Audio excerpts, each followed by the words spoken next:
Le domaine du Costil, en Normandie. Un ancien terrain abandonné devenu, grâce à son nouveau propriétaire, un refuge pour le vivant. Ici, une multitude d'espèces prospèrent, dont certaines rares et protégées.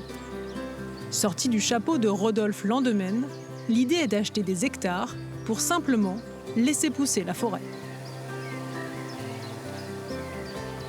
On va aller se faire un petit tour dans le jardin forêt. Bien, Cyril. Allez, montre-moi ça. Petite drupe. Quand il prend conscience de l'effondrement de la biodiversité, la vie de Rodolphe bascule.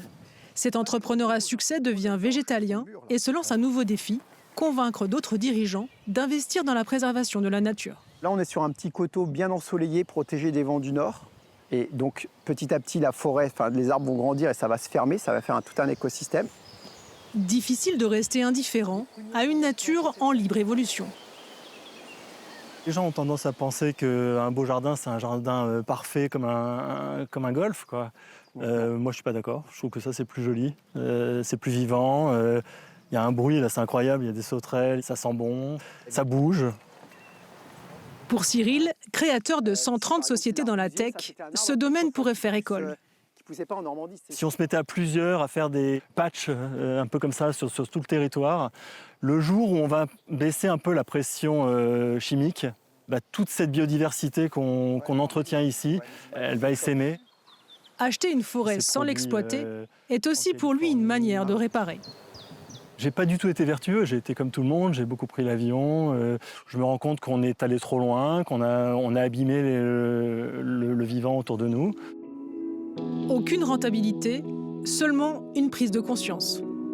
Ce qui est en train de se passer était annoncé par les scientifiques. Ce qui est terrible, c'est qu'ils s'étaient trompés sur un truc, c'était la vitesse à laquelle ça se passe. Et on est en train de se rendre compte que tout est vrai, mais plus vite que prévu. Derrière moi, une centaine d'hectares de prairies et de forêts qui poussent en toute liberté depuis 8 ans. Aucune intervention humaine n'est permise dans ce laboratoire à ciel ouvert. Sa transformation fascine les scientifiques, les chefs d'entreprise et les défenseurs de l'environnement.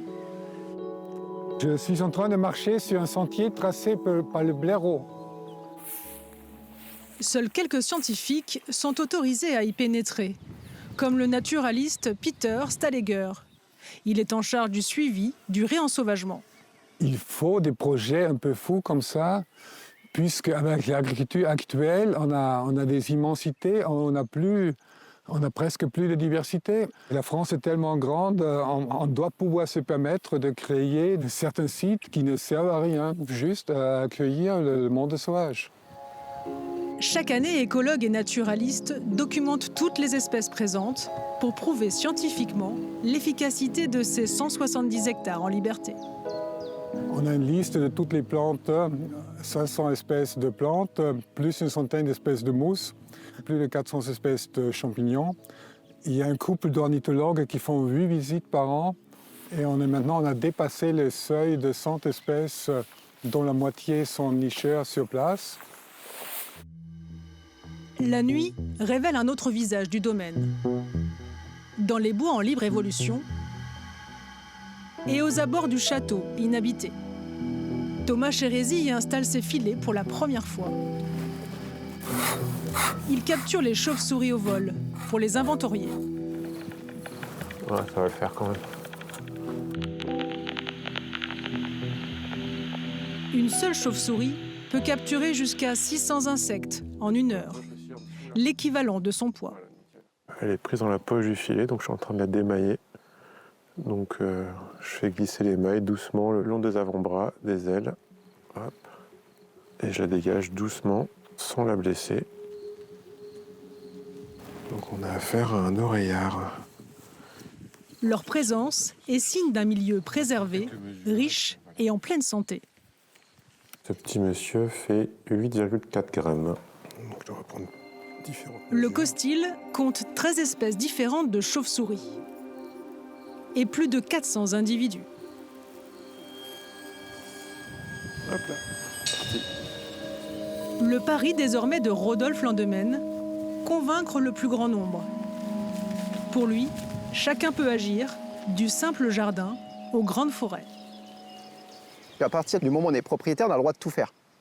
Donc si j'achète une forêt qui est en bonne santé, j'ai le droit de la couper entièrement. Alors qu'on pourrait considérer que c'est d'intérêt général de la laisser. Moi, je vais acheter pour protéger et sanctuariser la vie. Parce que l'État a failli à sa mission. L'État devrait respecter les recommandations scientifiques qui prônent 30% des surfaces émergées sans activité humaine. Dans un pays comme la France, c'est seulement 1%. Donc ça peut aller du jardin, parce qu'il y a 15 millions de jardins en France, c'est quand même fou l'action qu'on peut avoir là-dessus, jusqu'à des milliers d'hectares qui seraient en libre évolution. Le jour même, Cyril repart en prospection avec un agent immobilier. Tu nous amènes où, Stéphane? Moi, je vais t'emmener à 25 km d'ici, Ouais. si ça te va. On va voir un domaine un peu similaire. Allez. Donc, tu as 60 hectares. On a un environnement qui est préservé. Il va falloir laisser la nature prendre le dessus. Ici, si on fait rien, en quelques années, on a des ronces et on a des arbres qui apparaissent tout seuls. En 5-7 ans, vous avez des arbres qui font 5 mètres. Face au climat et au déclin de la biodiversité, laisser plus de place à la nature est une nécessité pour préparer les territoires au choc de demain. Voilà pour ce reportage. Alexandra, acheter une forêt pour ne rien y faire, c'est presque contre-intuitif. Pourtant, les scientifiques disent que ne pas intervenir peut être bénéfique. Alors, pourquoi ? Pendant très longtemps, on a pensé qu'une forêt qui était en bonne santé, c'était une forêt bien rangée, une forêt qu'on entretient. On plantait, on débroussaillait, on nettoyait, on retirait le bois mort. Mais depuis quelque temps, il y a toute une partie de la recherche qui change un peu son fusil d'épaule et qui dit qu'il faut tenter une nouvelle approche qui est la libre évolution. Ça, c'est important. Aujourd'hui, c'est une partie qui est imposante. Et ce principe-là de la libre évolution, il est simple, c'est de laisser le processus reprendre simplement ses droits, reprendre dans la nature, la laisser faire, c'est tout.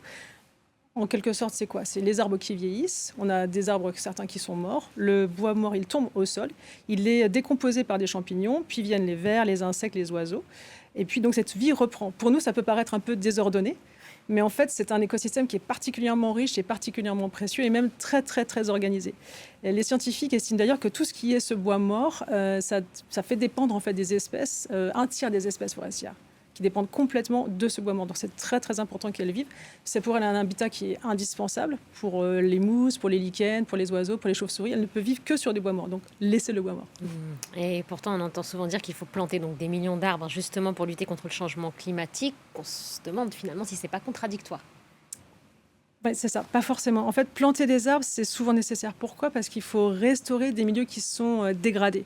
Le plus important, c'est la manière de planter finalement. Parce que après la Seconde Guerre mondiale, pendant longtemps, on a les politiques de reboisement, on a beaucoup favorisé la plantation d'arbres massivement, mais vraiment massivement, avec la même essence. Souvent, c'était des résineux.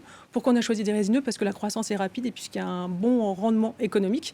Donc effectivement, on a réussi à reconstituer ces forêts françaises, c'est une bonne chose. Mais en même temps, on a découvert les limites de ces forêts.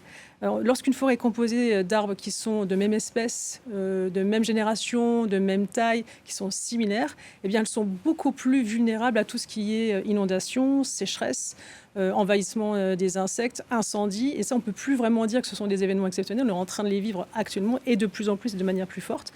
Et donc, à l'inverse, une forêt qui est très diversifiée, avec plusieurs générations d'arbres, avec plusieurs espèces, eh bien, c'est selon les écologues beaucoup plus résilient face à ces événements qui sont très destructeurs. Pour autant, une forêt diversifiée, elle n'est pas incombustible, évidemment, hein, puisque tant que le climat se réchauffe, et il continuera à se réchauffer malheureusement, eh bien, la forêt est en danger.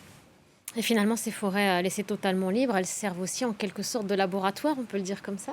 On peut le dire comme ça, effectivement. Elles permettent d'observer comment la nature reprend ses forces, comment elle redevient ce qu'elle était. Comment une forêt se régénère après une tempête, après une inondation, après un incendie, comment les arbres résistent, comment les animaux reviennent, les insectes, les oiseaux.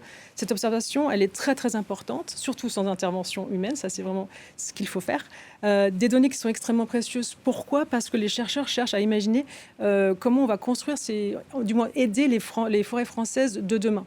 On a besoin de nouveaux modèles. On voit que le climat se réchauffe, ça va beaucoup plus vite que prévu.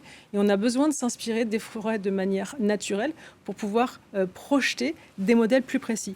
On a fait aussi une autre découverte qui est assez importante, c'est que les vieilles forêts, jusqu'ici, on disait qu'elles avaient du mal à capter du carbone. En fait, on s'est rendu compte qu'elles continuaient à capter du carbone, et ce, continuellement. Ça, c'est une très bonne nouvelle. Et puis, elles font plus que ça. Elles continuent à l'accumuler et à accueillir une à le stocker, mais sur de longues longues années et à accueillir simultanément une biodiversité qui est exceptionnelle. Donc vive la vieille forêt. Elle est tout aussi performante. Est-ce que ça signifie forcément aussi qu'il faudrait laisser toutes les forêts françaises justement en libre évolution ?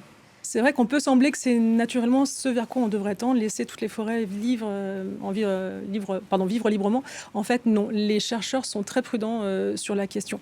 La libre évolution, c'est pas une solution universelle. Dans certains milieux qui sont particulièrement dégradés, effectivement, il faut intervenir, il faut l'intervention de l'homme. Sur des endroits aussi où on a des invasions exotiques, oui, il faut intervenir et entretenir, c'est important. Et puis aussi, on continuera toujours à produire du bois. Pourquoi ? Pour notre énergie, pour nos constructions à nous. En revanche, effectivement, les scientifiques sont de plus en plus nombreux à sanctuariser, à demander à sanctuariser des zones naturelles, à les laisser se transformer sur des forêts qui sont en libre évolution. Il y a plein de raisons à ça. L'une d'entre elles, c'est déjà, ça fait un réservoir de biodiversité. On a vu l'importance, ça nous permet quand même de nous nourrir, de vivre, de respirer, c'est pas rien, c'est certain. Ensuite, on a ces scientifiques qui ont besoin de références, donc on a besoin d'observer ce qui se passe. Et puis surtout, c'est une protection naturelle au climat. Donc vraiment, il faut promouvoir ça aussi bien dans notre propre jardin, éviter de tondre votre jardin si c'est possible, au moins de laisser des espaces vivre librement. C'est bon pour la biodiversité et c'est bon pour nous. La nature qui reprend ses droits.